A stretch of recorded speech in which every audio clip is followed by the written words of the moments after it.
Listening is a skill that many of us could improve at.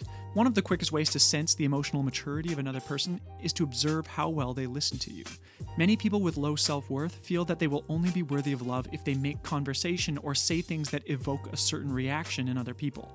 I need you to think that I'm interesting or that I have accomplished great things, and if I don't do those, at least I can make you laugh. And if I'm unobtrusive and my presence is always appreciated, I will feel loved. The brains and egos of these people are focused on the future. What will I say next? Which interesting story can I tell that is slightly related to the current conversation? How can I make a joke out of this topic? When our brain is focused on getting future validation through conversation, before someone has even finished their sentence, we're already prepared to speak the words that our brains have calculated have the greatest chance of making us feel loved or validated. Interrupting is a habit that causes others to feel disrespected. When other people interrupt me, I interpret the flow of conversation to be, "You're not even really listening to me, and whatever you feel the need to say right now is apparently more important than letting me finish." I understand that sometimes people get excited about something that they want to share because it happens to me too. One of the things I'm always practicing is making a mental note when a thought comes up so I can bring the conversation back to this topic when I'm finished listening. Emotionally mature individuals continue listening until they understand that everything that this person wants to communicate has been said. When they're listening, they don't require any validation, nor do they have any attachment to being perceived a certain way. They don't feel the need to try to be liked because they already have a secure emotional framework in place.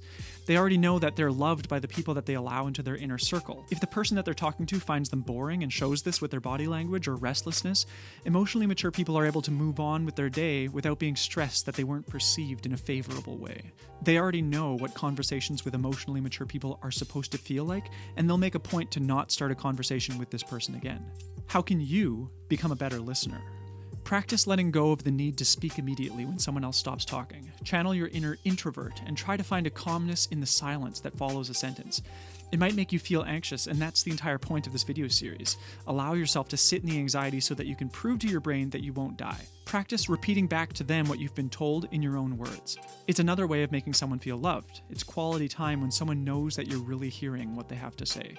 While they're talking, try to make eye contact and nod your head and say, as you empathize with the vulnerable parts of their story.